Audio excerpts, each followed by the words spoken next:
வணக்கம் நேயர்களே, சத்தியம் சாத்தியமே நிகழ்ச்சிக்கு வரவேற்கிறோம். மக்களை காப்போம், தமிழகத்தை மீட்போம் என்ற பிரச்சார பயணத்தை மேற்கொண்டு வரக்கூடிய தமிழ்நாட்டினுடைய எதிர்க்கட்சி தலைவர் அதிமுகவினுடைய பொதுச் செயலாளர் திரு எடப்பாடி பழனிசாமி ஒவ்வொரு இடங்களில் ஒவ்வொரு விதமான குற்றச்சாட்டை தமிழ்நாடு அரசாங்கத்தை நோக்கி முன்வைத்து கொண்டிருக்கிறார். தமிழ்நாடு அரசாங்கத்தினுடைய வருமானம் உயர்ந்திருக்கிறது.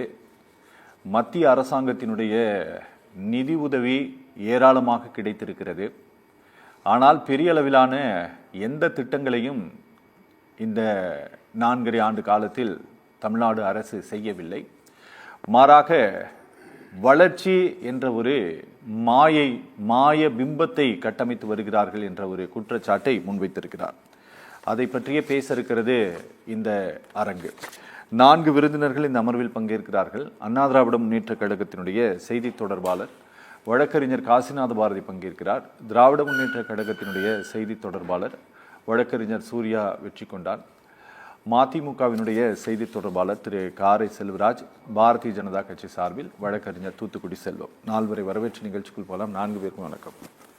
சார், எங்களுக்கு ரொம்ப ஆச்சரியமாக இருந்தது.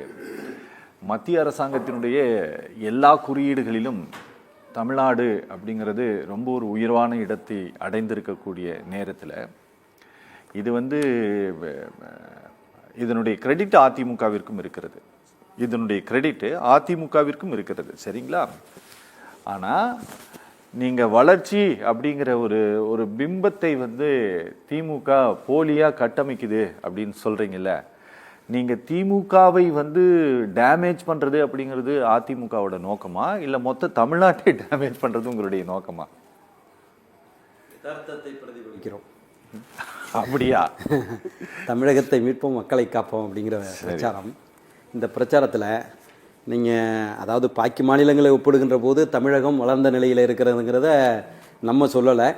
நோபல் பரிசு பெற்ற பொருளாதார நிபுணர் அமர்த்தியா சென் தமிழகம் தனி நாடாக இருந்திருந்தால் இது உலக அளவிலே மிகப்பெரிய வல்லரசாக மாறி இருக்குன்னு அவரே சொல்லியிருக்கார் தன்னுடைய புத்தகத்தில். அதனால் அது மறுக்க முடியாத, அது திராவிட இயக்கங்கள் கொண்டு வந்த சமூக நலத்திட்டங்களுடைய மாபெரும் வெற்றி. அதை மற்ற மாநிலங்கள் ஈவன் கேரளா கூட நம்மளோடு காம்பீட் பண்ண முடியாதுங்கிறத கருத்தை தெரிவித்து, இப்போ இவங்க சொல்கிற இந்த வளர்ச்சிங்கிறதெல்லாம் ஆஃப்டர் 2021 பிஃபோர் 2021ங்கிற அடிப்படையில் தான் நம்ம செல்ல முடியும். ஓகே, நிச்சயமாக தமிழகத்தினுடைய ஒட்டுமொத்த வளர்ச்சியினுடைய மிக பெரும்பான்மை பங்களிப்பை செய்தது அனைத்து இந்திய அண்ணா திராவிட முன்னேற்ற கழகம். இருக்கலாங்கிறதெல்லாம் வேண்டியதில்லை, இருக்கணும். ஏன்னா 34% இருந்த தமிழகத்தினுடைய இடஒதுக்கீடை முதல்ல உங்களுக்கு தெரியும், பெரியார் முதலாக முன்னெடுத்த போராட்டத்தில் தான் 1951 முதல் அரசியலமைப்பு திருத்த சட்டம் இடஒதுக்கீடு என்ற ஒன்று. அம்பேத்கர் அவர்கள் சட்ட அமைச்சராக இருந்தபோது ஜவஹர்லால் நேரு அவர்கள் பாராளுமன்றத்திலே the protest led by the Periyar only, Ramasamy Naicker only, the reservation policy came to ஃபோர்ஸ்ன்னு சொல்லி முதலாக அறிவித்தது முதல் சட்ட திருத்தம் இந்திய அரசியலமைப்பில் இடஒதுக்கீடு. இந்த இடஒதுக்கீடை கொண்டு வந்தது தமிழகம், பெரியார். சீமானுக்கெல்லாம் தெரிஞ்சுக்கிறதுக்காக தான் சொல்கிறோம். என்ன அடுத்து அதனால் இந்த இடஒதுக்கீடு 34% இருந்தது. 50% உயர்த்தப்பட்டது புரட்சித் தலைவர் எம்ஜிஆர் அவர்களால். அந்த 50% 68% உயர்த்தப்பட்டதும் புரட்சித் தலைவர் எம்ஜிஆர் அவர்களால் தான். அதில் அந்த 1% இருக்குல்ல 69, அந்த 1% மட்டும்தான் எஸ்சி அருந்ததியருக்காக தலைவர் கலைஞர் அவர்கள், அண்ணனுடைய தலைவர் கலைஞர் அவர்கள் கொண்டு வந்தது. இந்த 69% இடஒதுக்கீடு இந்திரா சகானி வழக்கில் வந்தபோது மொத்தமாகவே இந்தியாவில் இடஒதுக்கீடு என்பது 50% மிகைப்படக்கூடாது அப்படின்னு சொல்லி அவங்க இந்திரா சகானி வழக்கில் தீர்ப்பு வழங்கப்பட்ட போது தமிழகத்தினுடைய இடஒதுக்கீடு கேள்விக்குறியானது. அப்போ இந்திய அரசியலமைப்பு சட்டம் 9வது அட்டவணையில் திருத்தம் கொண்டு அன்றைக்கு குடியரசுத் தலைவராக இருந்த சங்கர்தயாள் சர்மா அவர்கள் மூலமாக அன்றைக்கு மிகப்பெரிய அழுத்தத்தை கொடுத்து அந்த சட்ட பாதுகாப்பை இந்திய அரசியலமைப்பு சட்டத்தில் 9வது அட்டவணையில் திருத்தம் கொண்டு 69% இடஒதுக்கீடுக்கு சட்ட பாதுகாப்பை கொண்டு வந்தவர் புரட்சித் தலைவி அம்மா. அதனால தான் சமூக நீதி காத்த வீராங்கனைங்கிற பட்டத்தை இன்றைக்கு அவர்களோடு இருக்கிற ஐயா வீரமணி அவர்கள் கொடுத்தார். அது மறுக்க முடியாத உண்மை. இதுதான் இன்றைக்கு ஏன்னா தமிழகத்தில் மட்டும்தான் 27 லட்சம் அரசு ஊழியர்கள், பாக்கி மாநிலத்தில் 50% இடஒதுக்கீடுங்கிற போது 18 லட்சம் பேர் தான் இருக்க முடியும் பாக்கி அத்தனை மாநிலங்கள் இந்தியாவில். இதுதான் அடிப்படையான கருத்தா. அதற்கு அடுத்ததாக இந்தியாவினுடைய தமிழகத்தினுடைய வளர்ச்சின்னு நீங்கள் எடுத்துக்கிட்டிங்கன்னா அனைத்து இந்திய அண்ணா திராவிட முன்னேற்ற கழகம் கொண்டு வந்த சமூக நல திட்டங்கள் யாரும் மறுக்க முடியாத தாலிக்கு தங்கம் திட்டமாக இருக்கட்டும், விலையில்லா ஆடு மாடுகளாக இருக்கட்டும், விலையில்லா மடிக்கணினிகளாக இருக்கட்டும், விலையில்லா மிதிவண்டிகளாக இருக்கட்டும், மக்களுடைய நலன் சார்ந்து மக்களுக்காக இன்னமும் ஒருபடி மேலே போய் சொல்லணும்னா மணியார்கள் என்று நீங்கள் கேள்விப்பட்டிருப்பீங்க. மணியக்காரர்கள் என்று சொல்லி ஒவ்வொரு கிராமத்திலும் அவர்கள் கிராமத்தினுடைய நிரந்தர தலைவராக, இப்போ ஊராட்சி மன்ற தலைவர்கள் எப்படி வர்றாங்களோ இவங்க ஜனநாயக ரீதியாக தேர்ந்தெடுக்கப்படுகிறவர்கள். அவர்கள் ஒவ்வொரு கிராமத்தையும் தங்களுடைய கட்டுப்பாட்டில் வைத்துக்கொண்டு அந்த கிராமத்தில் யாருடைய திருமணம் நடக்கிறது, யார் வீட்டில் இது நடக்குதுன்னா கூட அவர்களுடைய அனுமதி இல்லாமல் நடக்க முடியாது என்று ஒரு மிகப்பெரிய தர்பார் தமிழகத்தில் இந்தியா முழுவதும் நடந்து கொண்டிருந்தது. ஆனால் அதனை மாற்றி கிராம நிர்வாக அலுவலர்கள், இன்றைக்கு இருக்கிற கிராம நிர்வாக அலுவலர்கள் என்ற 12,000-13,000 பேரை நியமித்தது புரட்சித் தலைவர் எம்ஜிஆர். ஒரே ஒரு கையெழுத்தில். அன்றைக்கு வருவாய்த்துறை அமைச்சராக இருந்தவர் எஸ்டி சோமசுந்தரம், மறைந்த எஸ்டி சோமசுந்தரம் அவர்கள் ஒரு அற்புதமான திட்டத்தை கொண்டு வந்தார். இப்படி தமிழகத்தினுடைய மக்களின் நலன் சார்ந்த எந்த திட்டத்தை எடுத்துக்கிட்டீங்கனாலும் சரி, நான் திராவிட முன்னேற்ற கழகத்தை குறைத்து மதிப்பிட வரவில்லை.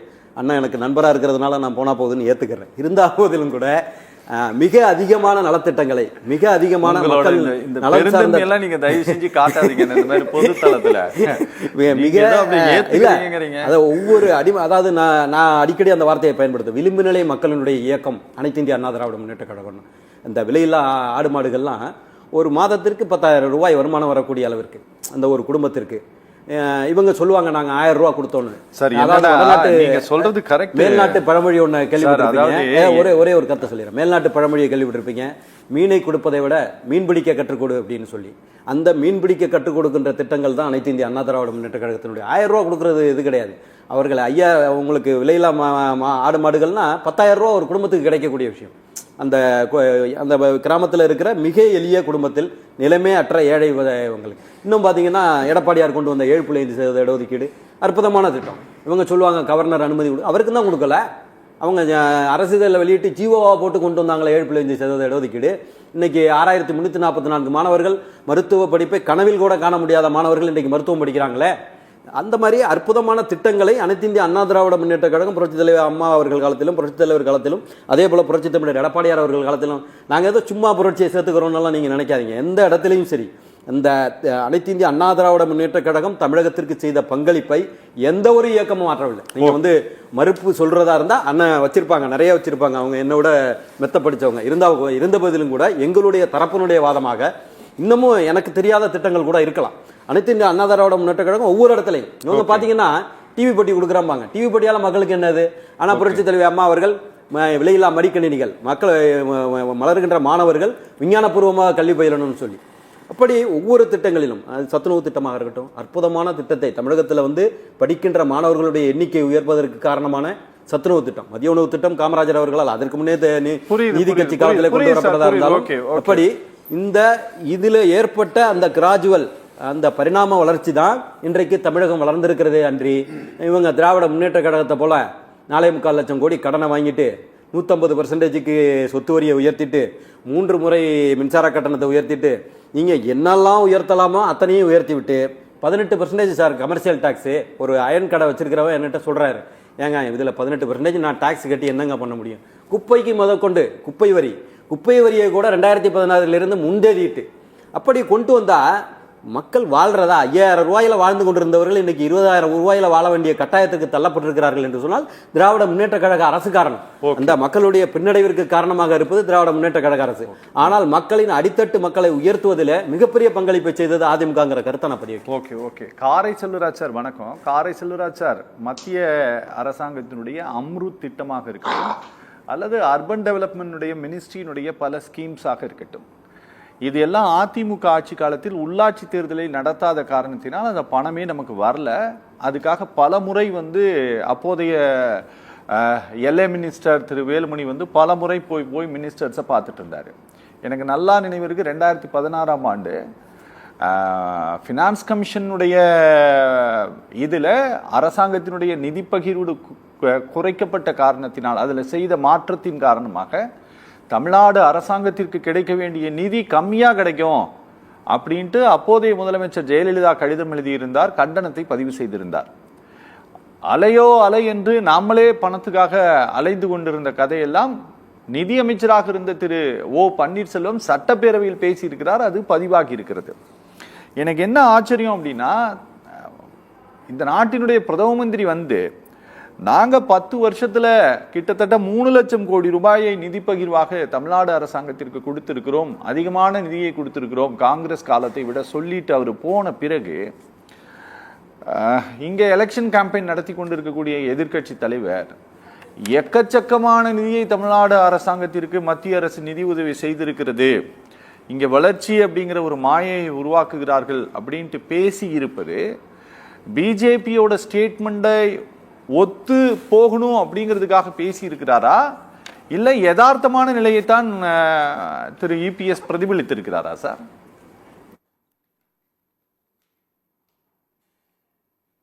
ஆடியோ வைங்கப்பா. அவர்கள் சொன்ன அந்த 3 லட்சம் கோடி என்பது அவர் சொன்ன அந்த 3 லட்சம் கோடி சரியாக இருந்தாலும் அதை எப்படி நம்ம ஒப்பிட்டு பார்க்க வேண்டுமோ அப்படி ஒப்பிட்டு பார்த்துத்தான் அதை நாம் ஏற்றுக்கொள்வது, அதில் பிழை இருக்கிறது என்று சொல்ல முடியும்.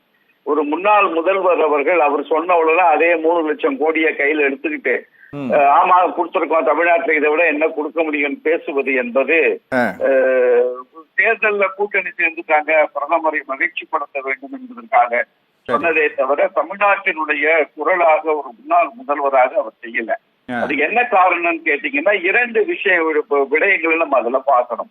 ஒன்று 2004 2014 வரைக்கும் மன்மோகன் சிங் ஆட்சியையும் 2014 இன்றைய தேதி வரை இருக்கிற பாரதிய ஜனதா கட்சியினுடைய ஆட்சி, மோடி அவர்களுடைய தலைமையிலான ஆட்சியையும் பொருளாதார ரீதியாக ஒப்பிட்டு பார்த்து எத்தனை சதவிகிதம் எவ்வளவு டாக்ஸ் ஒரு மாநில அரசுகள் முதல் 10 ஆண்டுகளில் கொடுத்திருக்கிறது, அதிலிருந்து எவ்வளவு சதவிகிதம் திரும்ப பெற்றிருக்கிறது, இந்த பாஜக ஆட்சியில எத்தனை சதவிகிதம் நம்ம டாக்ஸா இங்கிருந்து தமிழகத்திலிருந்து நம்ம கொடுத்திருக்கிறோம், எவ்வளவு நமக்கு கிடைத்திருக்கிறது அப்படின்னு பார்க்கும்போது இன்னொரு செய்தியும் அதுல ஒப்பிட்டு பார்க்கணும். பொருளாதாரம் அறிந்தவர்களாக இருந்தால் நான் சொல்வது நிச்சயமாக புரியும். $709 பில்லியன் ஜிடிபி தான் மன்மோகன் சிங் அவர்கள் 2004 பொறுப்பேற்கிற போது இன்றைக்கு ஜிடிபி 3.732 ட்ரில்லியன்.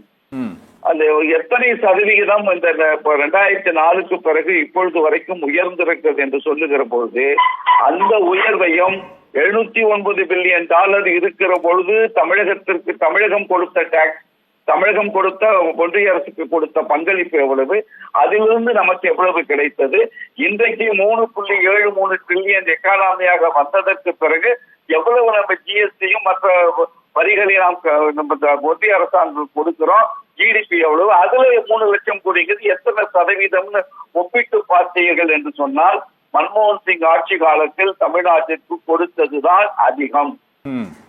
இதை வேற யாராவது ஒரு புள்ளி விவரத்தோட மறுத்து பேசுவதற்கு தயார் என்றால் அதற்கான ஆதாரங்களை, புள்ளி விவரங்களை ஒன்றிய அரசுடைய வெப்சைட்ல இருந்து எடுத்த புள்ளி விவரங்கள் என்னுடைய ஆய்வறிக்கையோடு சேர்த்து கொடுப்பதற்கு நான் தயாராக இருக்கிறேன். 2, நான் என்னுடைய அன்பு சகோதரர் காசிநாத பாரதி அவர்கள் சொன்ன எந்த செய்திக்கும் நான் மறுப்பு தெரிவிக்கவோ அது குறித்து நாம் பேசுவதற்கோ நான் உள்ள போகல. அதுக்கு என்ன காரணம் என்று சொன்னால் எங்க அண்ணன் சூர்யா வச்சு கொண்டாந்து இருக்காங்க, அவங்க அண்ணன் தம்பி காசிநாத பாரதி அவர் பார்த்துப்பாரு. நட்பாக இருந்தாலும் விவாத களத்துல அண்ணன் பார்த்துப்பாரு. நான் எங்க வர்றேன்னு கேட்டீங்கன்னா ஒரு நாட்டினுடைய பொருளாதாரத்தை பொய்மையாக ஸ்டாட்டிஸ்டிக்ஸ் தவறா கொடுக்கலாம். அது யார் கொடுக்க முடியும்னு கேட்டீங்கன்னா ஒன்றிய அரசாங்கம் கொடுக்கலாம். மாநில அரசுகள் அந்த ஸ்டாட்டிஸ்டிக்ஸ் புள்ளி விவரங்களை தவறாக தந்துவிட முடியாது. அப்படி தவறாக தமிழ்நாடு அரசு புள்ளி விவரங்களை தந்தால் உடனடியாக அதை மறுப்பதற்கும் அந்த புள்ளி விவரங்களை சரிப்படுத்துவதற்குமான வாய்ப்பும் வசதியும் ஒன்றிய அரசுக்கு இருக்கிறது. ஆனால் ஒன்றிய அரசு கொடுக்கிற புள்ளி விவர பிழைகளை ஆய்வறிஞர்கள், பொருளாதார நிபுணர்கள், கோப் இந்தியா போன்ற அமைப்புகள், இல்லை வெளிநாடுகளில் இருக்கிற பொருளாதார நிபுணர்கள் அவர்கள் ஆய்வு செய்து அந்த அறிக்கையை குற்றம் என்று சொல்ல முடியுமே தவிர அவர்கள் ஒரு அரசு ரீதியாக அந்த ஸ்டாட்டிஸ்டிக்ஸ் தப்புன்னு நிரூபணம் பண்றதுக்கு முடியாது. ஏன்னா ஒன்றிய அரசு அதை ஏற்றுக்கொள்ளாது. இப்போ வரைக்கும் என்ன சொல்லுவாங்க, 7.5% ஜிடிபி வளர்ச்சிமாங்க. 2014 இந்த ஆண்டு வரை இத்தனை ஆண்டுகளில் சராசரி பொருளாதார வளர்ச்சி என்பது 6.2% இந்த மாதம் வரையில் தாண்டவில்லை என்பது அது நமக்கு மகிழ்ச்சி தரக்கூடிய செய்தி இல்லை. நான் ஒரு புள்ளி விவரத்துக்காக சொல்றேன். சரி, தமிழ்நாடு அரசு எதை மாயையாக செய்து விட முடியும்? சமூக நலத்திட்டங்கள், அதனால் ஏற்படுகிற மாற்றங்கள் என்பது திராவிட இயக்கங்களுடைய நூற்றாண்டு கால பார்வை. சரி. அந்த சமூக நலத்திட்டங்கள், அந்த மாற்றங்கள் மட்டுமே ஒரு பெரிய மாற்றத்தை, ஒரு மிகப்பெரிய ஒரு பொருளாதார வளர்ச்சியை கொண்டு போகாது. நம்ம பொருளாதார வளர்ச்சி இந்த 4 ஆண்டுகளில் எதை சாதித்திருக்கிறோம் என்று சொன்னால், இன்றைய தேவை, அதாவது நீங்க இன்னொரு புள்ளி விவரம் சொல்றேன், அதையும் எடுத்துக்கீங்க. 1970வது ஆண்டுகளில் இருந்து இந்த ஆண்டு வரை எடுத்திருக்கிற புள்ளி விவரங்களின் அடிப்படையில் பொருளாதாரம் வீழ்ச்சி அடையாமல் தொடர்ந்து 8% ஒட்டிய பொருளாதார வளர்ச்சியாக எந்த ஆட்சியாக இருந்தாலும் வளர்ந்து வருகிறது. அதே 8% வளர்ச்சியை தொடர்ந்து பயணித்துக் கொண்டிருப்பது தமிழ்நாடு மட்டும்தான். மகாராஷ்டிரா கூட 14.7% இன்றைய தேதியில் அவருடைய பொருளாதார வளர்ச்சி என்பது 13.3% தான். சதவிகித வளர்ச்சியில சொல்றேன், ஒட்டுமொத்த இதை சொல்லல. அப்போ குஜராத் உட்பட எல்லா மாநிலங்களும் கூட குறைய அந்த ஜிடிபியில வருகிற பொழுது தமிழ்நாடு மட்டும்தான் கடந்த 50 ஆண்டுகளில் தொடர்ந்து 8% வளர்ச்சியை கொண்டு வந்திருக்கிறோம். அது எல்லா அரசாங்கங்களுக்கும் அந்த பாராட்டுகள் போய் சேரும். இந்த 4 ஆண்டுகளில் 9.69% வளர்ச்சியை எட்டி பிடிப்பதற்கான வாய்ப்பை எந்த திட்டங்கள் மூலமாக நாம் பெற்றோம் என்பதுதான் ஒரு முன்னாள் முதல்வராக இருக்கிறவரே ஏதோ தேர்தல் பிரச்சாரத்துல மயக்க பிடிச்சு எதை வேணா பேசிட்டு போயிடலாம், அவரு அதைத்தான் செய்ய முடியும். ஆனால் நம்ம விவாதத்துல அப்படி பேசிட முடியாது. திடீர்னு தம்பி காசிநாத பாரதி புள்ளி விவரங்களோடு என்னிடம் பேச ஆரம்பிச்சாருன்னா அதற்கான தரவுகளை நான் இந்த இடத்துல கொடுக்க வேண்டிய கடமைப்பாடு எனக்கு இருக்கிறது. போற போக்குல வாய் வார்த்தைகள்ல சொல்லிவிட்டு போவதில்லை. இந்த விவாதம் மிக அருமையான தலைப்பு. 9.69% வளர்ச்சியை எடுப்பதற்கு மாயையாக நாம் ஒரு பொருளாதார வளர்ச்சியை காட்டிவிட முடியாது. இன்றைய பொருளாதார வளர்ச்சிக்கும் என்ன முக்கியமான ஒரு மூல காரணத்தை மட்டும் நான் அந்த முதல் சுற்றுல சொல்லிடுறேன். அடுத்தடுத்த சுற்றுகள்ல மற்ற தகவல்களை சொல்றேன். உலக நாடுகள் தங்களின் பார்வையை பொருளாதார தேவைக்கு ஏற்ப எப்படி மாற்றிக் கொண்டிருக்கிறதோ அந்த மாற்றத்தை தமிழ்நாடு அரசாங்கம் திராவிட மாடல் ஆட்சியின் துவக்கத்தில் இருந்தே அதை கவனத்தில் எடுத்ததுதான் இந்த வெற்றி. ஒரே ஒரு குறிப்பு சொல்லிடுறேன். 1970களுக்கு பிறகு மலேசியாவுடைய பொருளாதார வளர்ச்சி மிக அபரிதமான வளர்ச்சி. ஆனால் இன்றைக்கு தேய்ந்து போயிருக்கிறது மலேசியாவுடைய வளர்ச்சி. அதே நேரம் 1970களில் ஏழை நாடாக இருந்த தென்கொரியா, சவுத் கொரியா இன்றைக்கு உலக பொருளாதார வல்லரசுகளை மூச்சில் மேல் விரல் வைத்து பார்க்கிற அளவிற்கு பொருளாதாரத்தில் வளர்ந்திருக்கிறது. ஒரு சின்ன ஒப்பீடு மட்டும் நாம் கவனத்தில் எடுத்துக்கணும். மலேசியா 70களுக்கு பிறகு சீப் லேபர் ஒன்று, இரண்டாவது அசம்பிளி போர்ஷனை ரொம்ப கவனம் செலுத்தினாங்க. சர்வீஸ் செக்டார்ல அசம்பிள் பண்றத கவனத்தில் எடுத்துக்கொண்டார்களே தவிர டெக்னாலஜி இன்னோவேஷனா, டெக்னாலஜி ஓரியன்டேஷனா, ரிசர்ச் அண்ட் டெவலப்மெண்ட், திறன் மேம்பாடு, இந்த மாணவர்களுடைய அறிவாற்றலை பெருக்கிறது எந்த வேலையும் செய்யாம சீப் லேபர் அசம்பிளி. அதாவது ஒரு கட்டத்தில் அந்த நாட்டை விட மிக குறைவான சம்பளத்துல வேலை பார்க்குவதற்கு வியட்நாம் துவங்கியதற்கு பிறகு பிற ஆசிய நாடுகள், இந்தோனேஷியா போன்ற நாடுகள் குறைந்த மாத சம்பளத்தில் சீப் லேபர்ல வேலை கிடைத்ததற்கு பிறகு அப்படியே அந்த தொழிற்சாலைகள் எல்லாம் பெரிய பெரிய ஜெயண்ட்ஸ் எல்லாம் மலேசியாவிலிருந்து 2-3 ஆண்டுகளில் மொத்தமா ஷிஃப்ட் ஆயிட்டாங்க. அப்போது அதிலிருந்து அவர்கள் மீள முடியவில்லை. ஆனால் south area technology innovation, research and development, இன்னைக்கு சாம்சங்குடைய வளர்ச்சி என்பது இன்னைக்கு உலகத்தில் இருக்கு. எலக்ட்ரானிக் இண்டஸ்ட்ரீஸ் ஜெர்மனிக்கு அடுத்து இன்னைக்கு ஜப்பானுக்கு அடுத்து இன்னைக்கு லீடிங்ல இருக்கிறதுக்கு காரணம் அவர்கள் மாணவர்களுடைய திறனை வளர்த்தார்கள். அசம்பிளி போர்ஷன் மட்டும் இல்லாம technology innovation, research and development, புதிய கண்டுபிடிப்புகளை மாணவர்களுக்கு என்டர்பிரனர்ஸுக்கு ஊக்குவிப்பு பண்ணி இன்றைக்கு டெக்னாலஜி டிரைவன் பொருளாதாரமாக கொண்டு வந்திருப்பதுதான் அந்த நாடு இன்றைக்கு உயர்ந்திருப்பதற்கு காரணம். அதே போன்றதொரு முயற்சியை இந்த 4 ஆண்டுகளில் நாம் செய்திருப்பது என்பதுதான் இதுவரையில் தமிழ்நாட்டில் இருந்த முதல்வர்கள், கலைஞர் உட்பட கலைஞர் நிறைய மாற்றங்களை கொடுத்திருக்கார், இல்லை என்று சொல்லவில்லை. கலைஞர் காலத்திற்கு முன்பும் அதற்கு பின்பும் இந்த 4 ஆண்டு கால ஆட்சியில் உலகத்தினுடைய தேவை என்னவோ, எதை நோக்கிய பொருளாதார வளர்ச்சி ஒரு வேலை வாய்ப்பை, வறுமை கோட்டின் கீழ் இருக்கிற மக்கள் சதவிகிதத்தை குறைக்குமோ அது போன்றது ஒரு பொருளாதார வளர்ச்சியை எட்டுவதற்கு செய்த முயற்சி மட்டும்தான் இன்றைக்கு தமிழகம் இந்தியாவில் உயர்ந்திருப்பது. தூத்துக்குடி செல்வம் சார், வணக்கம். தூத்துக்குடி செல்வம் சார், தமிழ்நாடு அரசாங்கம் செலுத்தி இருக்கக்கூடிய வரி எவ்வளோ அப்படின்னா, வரியின் மூலமாக தமிழ்நாட்டிலிருந்து மத்திய அரசுக்கு கிடைச்சிருக்கக்கூடிய பணம் எவ்வளோ அப்படின்னா 8 லட்சம் கோடி ரூபாய் கிடைச்சிருக்குது. ஆனால் இந்த நாட்டினுடைய பிரதம மந்திரி சொல்றாரு, நாங்கள் வந்து 3 லட்சம் கோடி ரூபாயை கொடுத்துருக்குறோம். அதுக்கு கம்பேரிட்டிவ்ல என்ன சொல்றாரு அப்படின்னா, காங்கிரஸ் ஆட்சி காலத்தில் வழங்கப்பட்டதை விட கூடுதலாக நாங்கள் கொடுத்துருக்குறோம் 3 லட்சம் கோடின்ட்டு. எவ்வளோ வந்ததுங்கிறத சொல்லலை. நீங்கள் லாபகமாக நீங்கள் வந்து உங்களுடைய பேச்சில் அதை மறைத்து விடுகிறீர்கள். 8 லட்சம் கோடியை வாங்கிட்டு 3 லட்சம் கோடியை கொடுத்துட்டு நீங்கள் வந்து நாங்கள் காங்கிரஸ் கொடுத்ததை விட ஜாஸ்தி கொடுத்தோன்னா அது என்ன அர்த்தம்? அது சத்தியம் தொலைக்காட்சி நிறுவனத்திற்கு நெறியாளர் சகோதரர் அரவிந்த் அக்ஷன் அவர்களுக்கு கொஞ்சம் எக்கோ அடிக்குதுப்பா. தொழில்நுட்ப கலைஞர்களுக்கு என்னுடைய பணிவான மாலை வணக்கம். என்னுடைய சக பங்கேற்பாளர்களுக்கும் என்னுடைய மாலை வணக்கம். அதாவது இப்ப நான் வந்து தென்கொரியாவோடு, இந்தோனேசியாவோடு, மலேசியாவோடு, இப்படி எல்லாம் தெற்காசிய நாடுகளோடு இப்படி எல்லாம் ஒப்பிட்டு பேசி நாம வந்து கடந்து போறதை விட நாம இந்திய பொருளாதாரத்தை முதல்ல வந்து நீங்க ஒன்றிய அரசு, மாநில அரசு என்றெல்லாம் தனியாக பிரித்து பார்த்துக்கிறது ஒரு பக்கம். இன்னொரு பக்கத்துல இந்தியா பரந்துபட்ட 140 கோடி மக்களையும் காப்பாற்ற வேண்டிய, இந்திய நாட்டினுடைய பொருளாதாரத்தை பாதுகாக்க வேண்டிய மிகப்பெரிய பொறுப்பு மத்திய அரசாங்கத்திற்கு இருக்கிறது என்பதை யாரும் மறுக்க மாட்டாங்க. இன்னும் கூட 2019 காலங்கள் எல்லாம் கொரோனா என்கிற கொடிய நோய் தொற்று வந்த காலத்துல கூட இந்திய பொருளாதாரம் சரிவை சந்திக்காமல் பாதுகாப்பாக, இந்தியன் எக்கானமி ஒரு பிராமிசிங் எக்கானமி, அதாவது நம்பத்தகுந்த பொருளாதாரமாக பாதுகாத்த பெருமை மரியாதைக்குரிய பிரதமர் நரேந்திர மோடி அவர்களுடைய அரசுக்குத்தான், மத்திய அரசுக்குத்தான், பாரத அரசுக்குத்தான் உண்டு. ஒண்ணு. ரெண்டாவது, நீங்க 8 லட்சம் கோடி கொடுத்திருக்கோம், வரியா கொடுத்திருக்கோம், அதுல 3 லட்சம் கோடி தான் கொடுத்திருக்கீங்கன்னு சொன்னீங்க. அதுல இன்ஃப்ராஸ்ட்ரக்சருக்கு நாங்க இன்னொரு விஷயமும் கேட்டீங்கன்னா, ரயில்வே திட்டங்களுக்கு ஒதுக்கப்படுகிற நிதிகளாகட்டும், பாதுகாப்பு துறைக்கு செலவிடுகிற நிதிகளாகட்டும், அல்லது மத்திய அரசாங்கம் மாநில அரசுக்கு கொடுக்கிற அந்த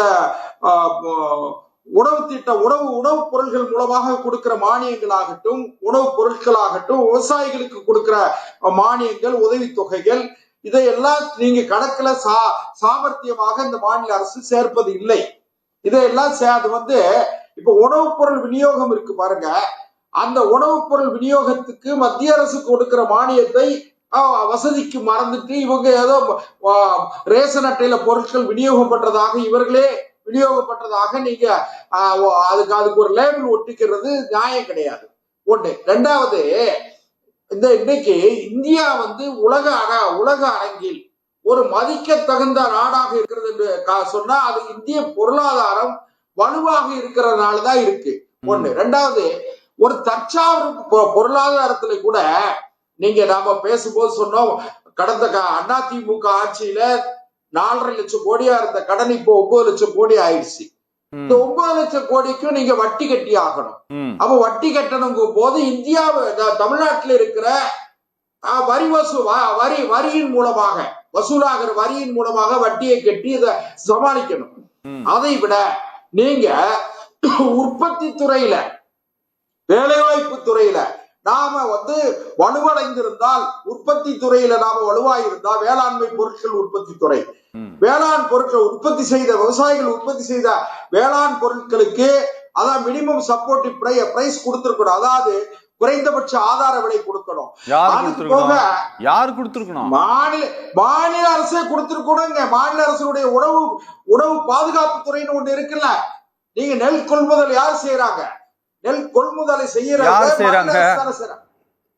என்ன சார் அது? மாநில அரசு நெல்லை விவசாயிகள் உற்பத்தி செய்கிற பாரதிய ஜனதா கட்சியினுடைய எலெக்ஷன் மேனிபெஸ்டோனுடைய வாக்குறுதி சார் அது. சுவாமிநாதன் கமிட்டி படி நீங்க காமன் மினிமம் பிரைஸ கொடுக்க போறேங்கிறது உங்களுடைய உத்தரவாதம். அதை நாங்க பண்ண போறேன்னு சொன்னீங்க. இப்ப கேட்டா ஸ்டேட் கவர்மெண்ட் பண்ணு டக்குன்னு இந்த பக்கம் பால போடுறீங்க. நான் ஒண்ணு கேளுங்க, நீங்க மாநில அரசு தானே வந்து இந்த உற்பத்தி செய்கிற விவசாயிகளிடத்துல இருந்து நேரடியாக கொள்முதல் செய்யறது யாரு? கொள்முதல் செய்வது மாநில அரசு. அந்த கொள்முதல் செய்த உணவுப் பொருட்களை பாதுகாப்பாக வைக்கிற குடோன் யார்கிட்ட இருக்கு? ஃபுட் கார்பரேஷன் ஆஃப் இந்தியா என்று சொல்லக்கூடிய அண்ணே இங்க பாருங்க நீங்க ரொம்ப சில தவறான தகவல்களை நீங்க பேசுறீங்க. இதை நான் நிச்சயமா அனுமதிக்க முடியாது. ஏன்னா சென்ட்ரல் வேர்ஹவுசிங் கார்பரேஷன் ஒன்னு இருக்குது. நீங்க தமிழ்நாட்டுல ஸ்டேட் வேர்ஹவுசிங் கார்பரேஷன் ஒன்னு இருக்குது. என்ன நீங்க இதெல்லாம் உணவு கிடங்கு சேமித்து வைப்பதற்கான இடம். நீங்க மத்திய அரசாங்கத்தினுடைய பாரத் பண்டார் நிறுவனம் இருக்குது. அதுகிட்ட இருந்தும் தமிழ்நாடு அரசாங்கத்தினுடைய சிவில் சப்ளைஸ் கார்பரேஷன் வந்து நெல்லை கொள்முதல் பண்றாங்க, பருப்பு வாங்குறாங்க, பாமாயில வாங்குறாங்க, இதெல்லாம் வாங்குறாங்க. ஆனா நீங்க ஒரு மொத்தமா நீங்க வந்து ஸ்டேட் கவர்மெண்ட் சொல்லிட்டு நீங்க போனீங்கன்னா என்ன ஆகுது அப்படின்னா, பாக்குறவங்க வந்து தப்ப எப்படி புரிஞ்சுக்குவாங்கன்னா இதெல்லாம் மாநில அரசு தான் பண்ணுது போல தெரியுது, மத்திய அரசே பண்ண போல தெரியுதுன்ட்டு. கரீப் கல்யாண் யோஜனா என்கிற திட்டத்தில் மத்திய அரசாங்கம் மாநில அரசுக்கு உணவுப் பொருட்களை மானியமாக வழங்குதா வழங்கலையா? சும்மா கொடுக்கல சார், சும்மா கொடுக்கல. தமிழ்நாடு அரசாங்கத்தினுடைய சிவில் சப்ளைஸ் கார்பரேஷன் பணம் கொடுத்துதான் அதை வாங்குது. அண்ணன் மானியம் கொடுக்கறத சொல்லுங்க. நீங்க ஒட்டுமொத்தமா எல்லாத்துக்குமே பணம் கொடுத்து வாங்குற மாதிரி. ஆமாண்ணே, பணம் கொடுத்துதான் வாங்குறாங்கன்னு இல்லங்க. நான் 60% மானியம் கொடுக்க ரேஷன் கடையில கொடுக்கிற பொருட்களுக்கு மத்திய அரசாங்கம் உணவு மானியம் கொடுக்கலையா? அந்தியோதயா அன்ன யோஜனாங்கிற திட்டத்துல வந்து விலையில்லா அரிசியை central government some certain packs மொத்தமா கொடுக்குதுன்னு நான் சொல்றேன். பாதியை வந்து மத்திய அரசு இலவசமாக கொடுக்கிறது. அதை நம்ம மறுக்க முடியாது. அந்த திட்டத்தை பேர சொல்றேன். இல்ல நான் சொல்றேன், நம்ம பணம் கொடுத்து வாங்குறோமே. இல்ல அது 850க்கு வாங்கி நீங்க விலை இல்லாம பேசிட்டு. சரி சொல்லுங்க அண்ணா. அதான் இதனால நான் என்ன சொல்றேன்னா, மத்திய அரசாங்கம் மாநில அரசுக்கு வழங்க வேண்டிய நிதியை முறையாக வழங்கி கொண்டிருக்கிறது. அதே நேரத்துல இவங்க கிட்ட மிஸ்மேனேஜ்மெண்ட், அதாவது நிர்வாக திறன் வந்து முழுமையாக மாநில அரசுக்கு இல்லைங்கிறதுக்கு நான் ஒரு உதாரணம் சொல்றேன். இன்னைக்கு சத்தியம் தொலைக்காட்சியில ஒரு முக்கியமான உடனே வந்து நீங்க குறுக்க வரக்கூடாது. அதான் எக்ஸ்க்ளூசிவ் எக்ஸ்போஸ் சொல்லி நம்முடைய சத்தியம் தொலைக்காட்சி ஒரு செய்தியை வெளியிடுது, ஒரு பிரேக்கிங் நியூஸ். அதுல கால்வாய் வெட்டாமல் தினசரி 4000 பேர் வேலை பார்த்ததாக, அது காந்திபுரம், திருவள்ளூர், செங்கல்பட்டு இந்த 3 பகுதிகளிலையும் கால்வாய் வெட்டாமல் கால்வாய் வெட்டியதாக பணம் ஒரு 60 லட்சம் ரூபாய் ஒரு ஸ்கீம்ல, இந்த 3 இடத்துல நடந்த ஸ்கீம்ல மட்டும் 60 லட்சம் ரூபாய் ஊழல் நடந்திருப்பதாக நம்முடைய மரியாதைக்குரிய சத்தியம் தொலைக்காட்சி நிறுவனம் செய்தி வெளியிட்டு இருக்கு. அவங்க பிரேக்கிங் நியூஸா கொடுக்கறாங்க. எதுக்காக இந்த சொல்றேன்னா, இது ஒரு பானை சோற்றுக்கு ஒரு சோறு பதம். இப்படிப்பட்ட தவறான தவறான கையாளுதல், ஊழல், இப்படிப்பட்ட மலிவான வேலைகளை செய்கிற காரணத்தால நம்முடைய அடித்தட்டு மக்களுக்கு சேர வேண்டிய நிதி போய் சேரல. அண்ணே நானே இங்க பாருங்க, நான் உங்களுக்கும் நினைவூட்டுவதற்காக தான் சொல்றேன். உங்களுக்கு மேபி இது தெரிஞ்சிருந்திருக்கலாம். நீங்க இந்த 100 நாள் வேலைவாய்ப்பு திட்டத்துல கிராம வாரியாக சோசியல் ஆடிட் அப்படின்ட்டு ஒன்று நடக்குது. இந்த சோசியல் ஆடிட் நடத்திய பிறகுதான் இந்த மாதிரியான சில தவறுகள் எல்லாம் வெளியில தெரியுது. நான் உங்களுக்கு ஒண்ணு சொல்றேன், நீங்க இந்தியாவிலேயே தமிழ்நாட்டில் மட்டும்தான் இந்த சோசியல் ஆடிட்டின் மூலமாக இவ்வளவு சரியாக கணக்கு பார்த்து இதெல்லாம் தவறு நடக்குதுங்கிறத இந்த ஒரே ஒரு ஸ்டேட் தான் கண்டுபிடிக்குது. நீங்க வேற எந்த ஸ்டேட் கண்டுபிடிக்குது நீங்க சொல்லுங்க. நான் என்ன சொல்றேன், விவாதம் வந்து நாம சத்தியம் தொலைக்காட்சி விவாத நிகழ்ச்சியில நாம தமிழ்நாடு சம்பந்தப்பட்ட, தமிழ்நாட்டின் நலன் சார்ந்து, தமிழ்நாட்டினுடைய எதிர்கால வளர்ச்சி சார்ந்து நாம பேசிக்கிட்டு இருக்கோம். இதுக்காக அந்த பக்கத்துல 4 திருடம் இருக்கா, இங்க 8 திருடம் இருக்கா, நம்மகிட்ட 1 திருடம் தான் இருக்கா அப்படின்னு சொல்லி பொதுமைப்படுத்துவதோ நியாயப்படுத்துவதோ சரியில்லைங்கிறது என்னோட கருத்து. சரி சரி அண்ணே, ஒரு பிரேக் அப்புறமேட்டு வரேன் உங்ககிட்ட. ஒரு பிரேக் அப்புறமேட்டு உங்ககிட்ட வர முடியும். நேரிலே ஒரு சிறிய இடைவேளைக்கு பின் சத்தியம் சாத்தியமே தொடரும்.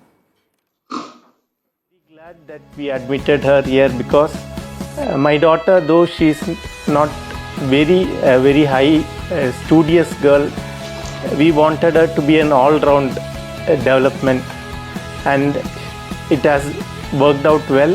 எங்களுடைய சப்போர்ட் என்னைக்கும் உங்களுக்கு உண்டு. அது எங்க குழந்தைங்க, நாங்க எப்பவுமே bring your children அப்படின்லாம் எந்த மெசேஜுமே நாங்க போடுறதில்லை. நாங்க அவர் அப்படிங்கிற வேர்டு தான் யூஸ் பண்ணுவோம். அப்படி இருக்கிறதுக்கு தான் நாங்க ஆசைப்படுறோம். Olive Tree Group of Schools, CBSE. Admission open for 2025 to 26 for pre-KG to grade 6 and grade 11. To enroll, contact 755000112. Caught in a fleeting moment, ஓவியமானாயோ மேனியிடம் தீண்ட வானமாயானா கல்யாண கோலம் அழகை கூட்டுதே அழகே அடி அழகே கல்யாண கோலம் கனவு போலவே மேனியிடம் தீண்ட Diadem, GN Chetty Road, T Nagar and Nongambakam. After admitting, we are very glad that we admitted her here because my daughter, though she's not very high studious girl, we wanted her to be an all-round development, and it has worked out well. எங்களுடைய support என்னைக்கும் உங்களுக்கு உண்டு. அது எங்க குழந்தைங்க. நாங்கள் எப்பவுமே bring your children அப்படின்லாம் எந்த மெசேஜுமே நாங்கள் போடுறதில்ல. நாங்கள் அவர் அப்படிங்கிற வேர்டு தான் யூஸ் பண்ணுவோம். அப்படி இருக்கிறதுக்கு தான் நாங்கள் ஆசைப்படுறோம். Olive Tree Group of Schools, CBSE. Admission open for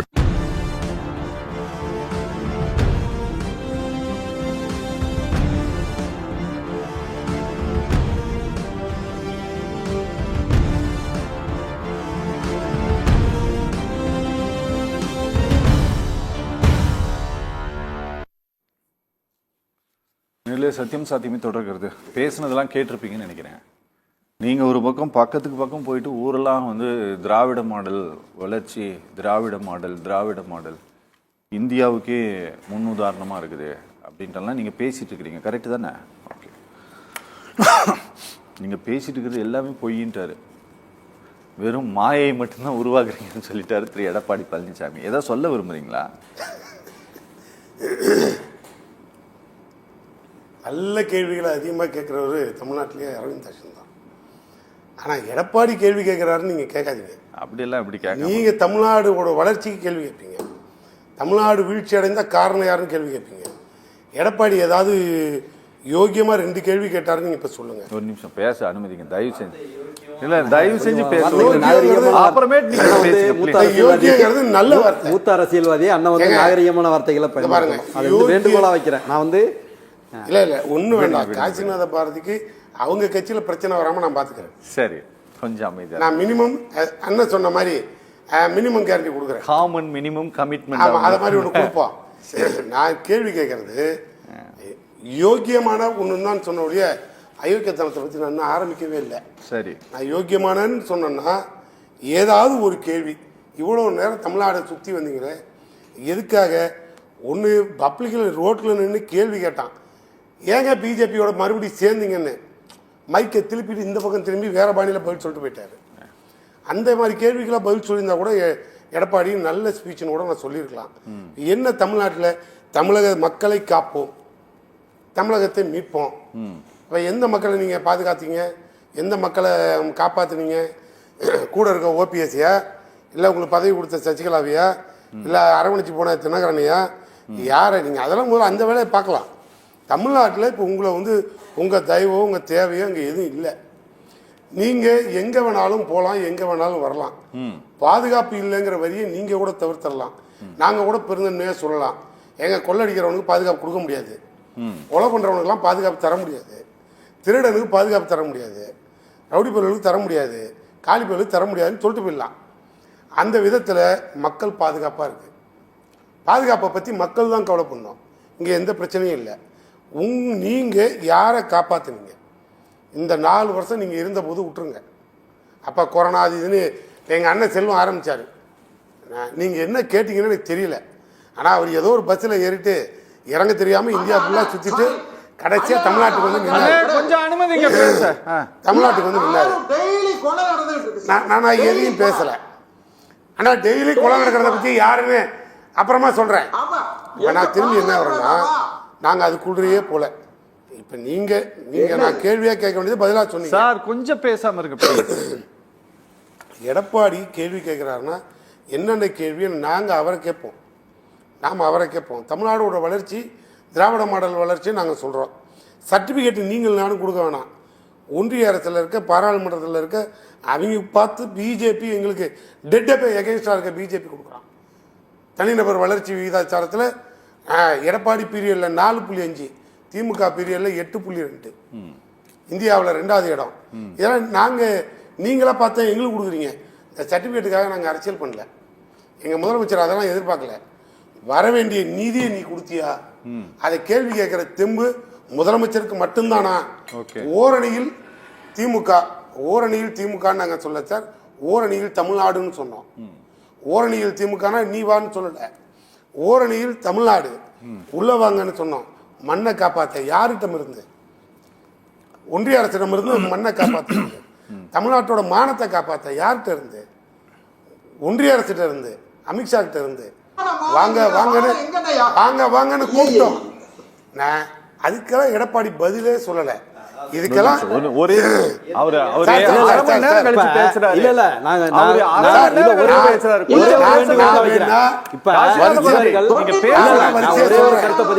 இவர்கள் காங்கிரஸோடு சேர்ந்து கொண்டு காவிரி பிரச்சனையில தமிழகத்திற்கு அந்த மாதிரி நீங்க சப்ஜெக்ட் வைஸ் பேசுங்க. காவிரி பிரச்சனையில தமிழகத்திற்கு காங்கிரஸோடு இது மாதிரி நீங்க சப்ஜெக்டிவா பேசணும். அதை விட்டுட்டு அமித்ஷாவிடம் இருந்து காப்பாத்துங்க. சப்ஜெக்டிவா எந்த இடத்துல அமித்ஷா தமிழக நலனுக்கு எதிராக செயல்பட்டாரு நீங்க சொல்லுங்க. அதற்கான பதில நான் சொல்ல தயாரா இருக்கிறேன். நாங்க என்னென்ன பண்ணணும், மத்திய அரசோடு இணக்கமாக இருந்து கூட தமிழகத்துக்கு என்னென்னவெல்லாம் கொண்டு வந்தோம் நாங்க சொல்ல தயாரா இருக்கோம். என்ன அமித்ஷா உங்களுக்கு தமிழகத்திற்கும் என்ன டைரக்டா பண்ணார் இந்த இடத்துல? நான் இப்ப சொல்றேன், காவிரி பிரச்சனையில காங்கிரஸ் அந்த காங்கிரஸ் துரோகிகளோடு நீங்கள் அங்க வைத்திருக்கிறீர்கள் அப்படின்னு நான் சொல்றேன். நீங்க அது மாதிரி ஒரு சப்ஜெக்டா சொல்லுங்க, கொஞ்சம் பேச விடுங்க. சப்ஜெக்டா சொல்லுங்க. நீங்க என்ன பேச விடுங்களா மாட்டீங்களா? அப்ப நான் கேக்குறேன், கொஞ்சம் பேச விடுங்க சார். ஒரே ஒரு கேள்வி கேக்குறேன். அமித்ஷாவிடம் இருந்து சப்ஜெக்டா பேசுனீங்க. அமித்ஷா தமிழர்கள் அத்தனை பேரையும் திருடன் சொல்றதா விட்டுரு.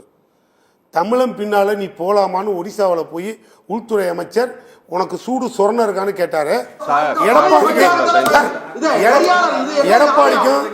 எடப்பாடி தமிழனா இருந்தா, எடப்பாடி தமிழனா இருந்தா 1.5 லட்சம் தமிழர்களை இல்ல அப்படி நீங்க சப்ஜெக்டிவா பேச ஆரம்பிச்சா 1.5 லட்சம் தமிழர்களை கொன்று குவித்த காங்கிரஸ் பெரியக்கத்தை பார்த்து உங்களுடைய மத்திய அரசுல ஐக்கிய முற்போக்கு கூட்டணி அரசுல மிருகபலத்தோடு இருந்த கலைஞர் 9 மத்திய அமைச்சர்களை கேபினெட் அமைச்சர்களாக வச்சிருந்தீங்க. தமிழர்களை மத்திய அமைச்சராக நாங்க அப்படி கேள்வி கேட்க முடியும். நீங்க ஐடியாலஜிக்கலா பேசுனீங்கன்னா நாங்க பிராக்டிகலாவே பேச முடியும். நீங்க எந்த இடத்துலயும் ஒரு பக்கம் விரல நீட்டீங்கன்னா 3 விரல உங்களை பக்கம் தான் வரும். முடிச்சிட்டீங்களா? அதான் சொல்ல வர. முடிச்சிட்டீங்களா? ஓகே. தூத்துக்குடி செல்வம் சார், நீங்க ஏதாவது பேசணும்னா நீங்க பேசி முடிச்சிருங்க. அவர் பேசும்போது குறுக்கிடாதீங்க. இல்ல அப்படி இல்ல, நான் குறுக்க வரல. அதாவது இல்ல அமித்ஷா வந்து நீங்க பேசி முடிச்சிருங்க. இல்ல அமித்ஷா வந்து யாரு தமிழர்கள் எல்லாம் திருடரா சொன்னாரு, அதை சொன்னாரு, இது சொன்னாரு. 1999 இருந்து 2004 வரையும் பிஜேபியோட அடல் பிகாரி வாஜ்பாயோடு இருந்தாரு. அப்பெல்லாம் இவங்களுக்கு வெற்றி கொண்ட அண்ணனுக்கு சூர்யா வெற்றி கொண்ட அண்ணன் எந்த ஊர்ல இருந்தாரு? சரி, அந்நிய நாட்டுல போய் இருந்தாரா? ஓகே சரி, பேசிட்டீங்கல்ல, பேசி முடிச்சிட்டீங்கல்ல.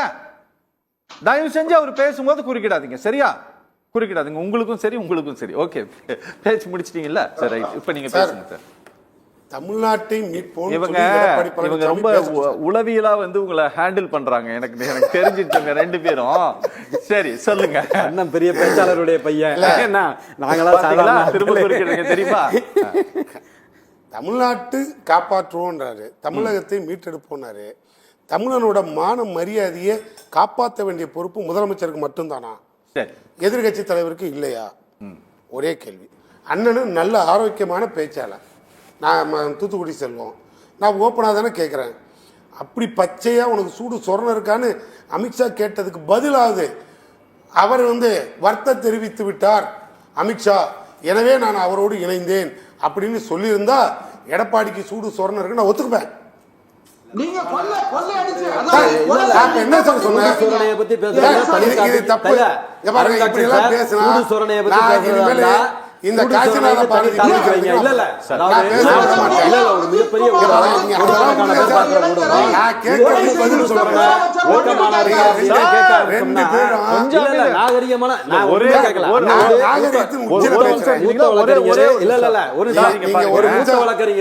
ஒரு பெரிய பேச்சாளருடைய மகன் நாகரிகமான வார்த்தைகளை பிரயோகப்படுத்துங்க.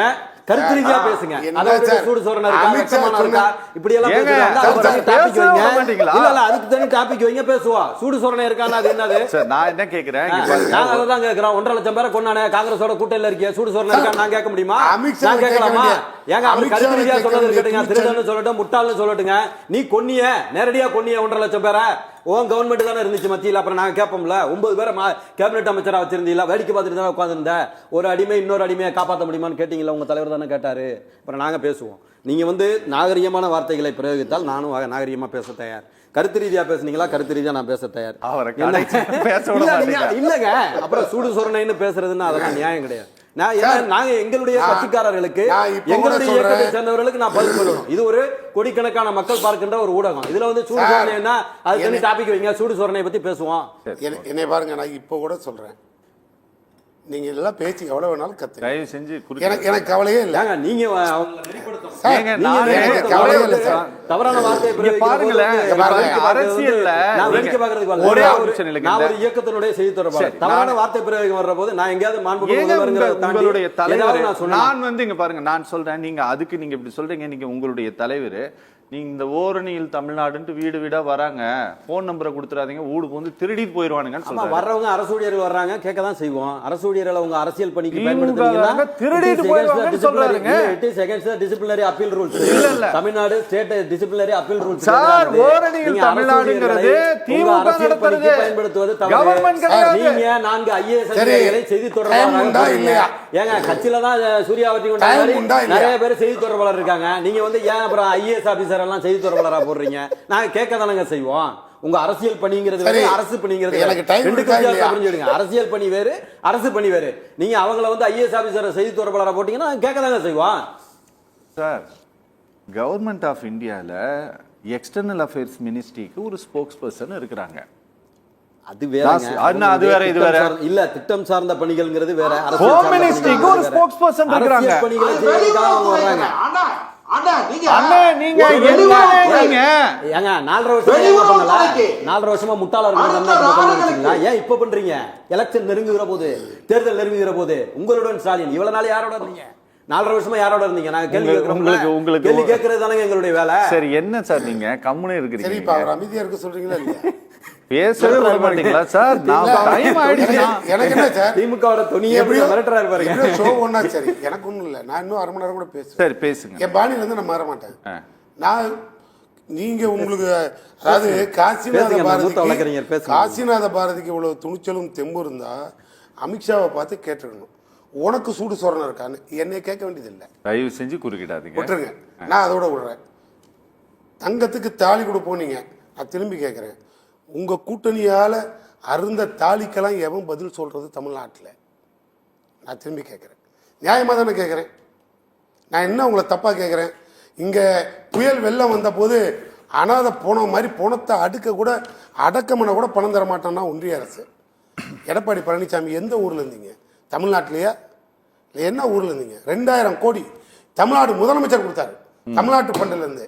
உங்க தம்பி தோற பார்லிமெண்ட்ல போய் பேரிடருக்கெல்லாம், இங்க பாருங்க, பேரிடருக்கெல்லாம் மாநில அரசு தான் செலவு பண்ணணும், ஒன்றிய அரசை எதிர்பார்க்கக்கூடாது அப்படின்னு பேசுற பெரிய மனுஷன் யாரு?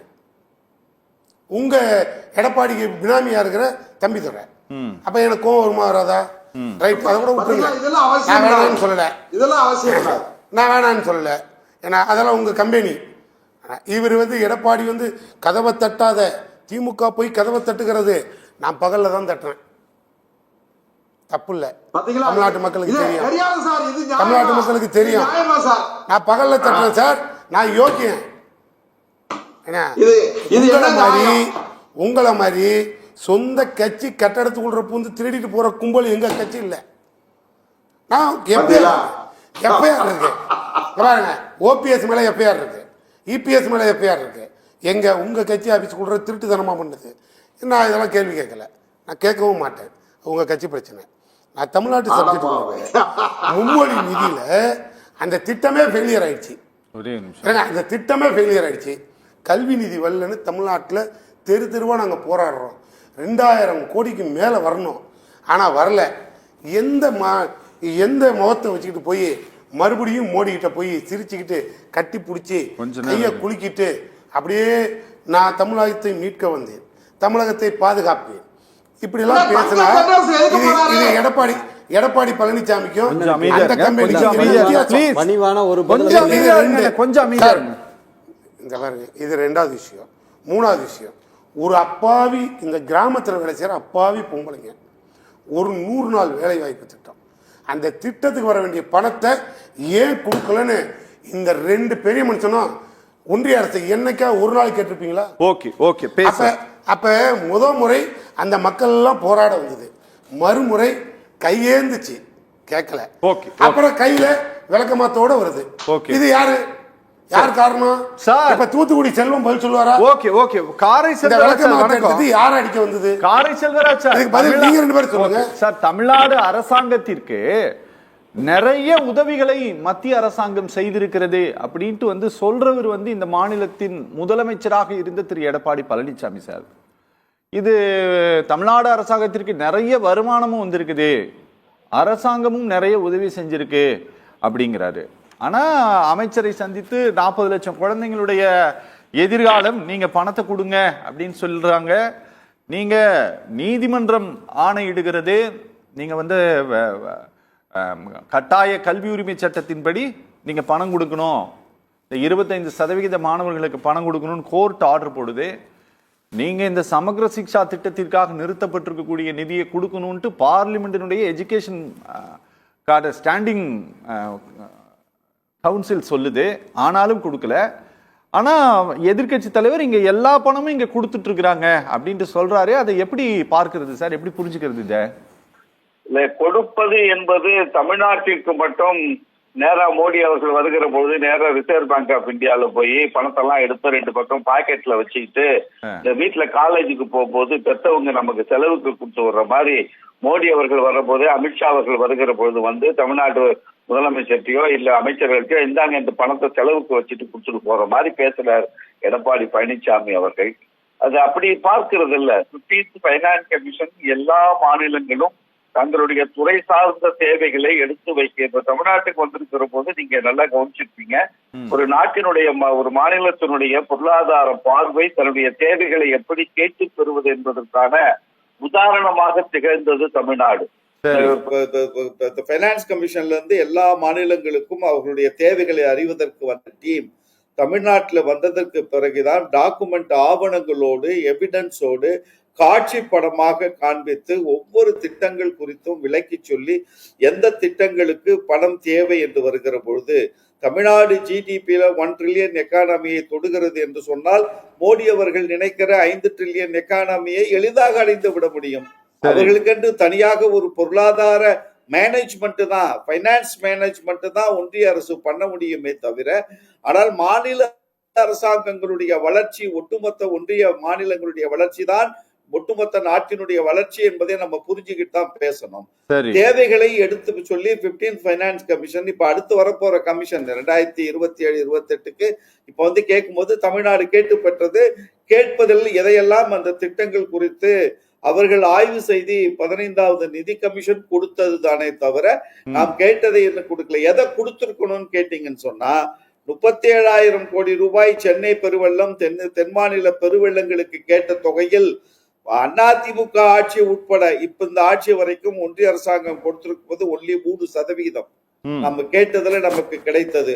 அது குறித்து எடப்பாடி பேசி இருக்க வேண்டும், அந்த தவறை சுட்டி காட்டி இருக்க வேண்டும். 2வது மன்ரேகாவில் பெண் தொழிலாளர்களை அதிகமாக வேலை வாய்ப்பை உருவாக்கி தருகிற மாநிலத்தில் இந்தியாவிலேயே நம்பர் 1 தமிழ்நாடு.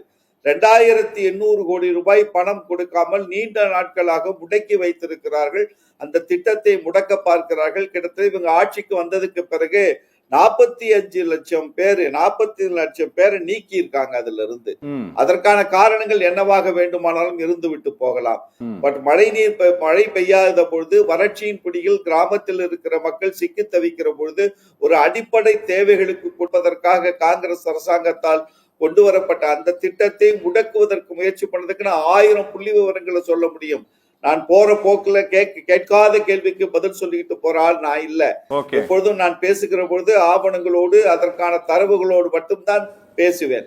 2வது இந்த மும்மொழி திட்டம் குறித்து என்றைக்காவது ஒரு நாள் எதிர்கட்சி தலைவர் மாண்புமிகு எடப்பாடியார் அவர்கள் மும்மொழி கொள்கையை ஏற்றுக்கொள்ள மாட்டோம், இது எங்களுடைய திராவிட இயக்கத்தினுடைய திட்டம், சட்டமன்றத்திலே பாஜக பொறுமையா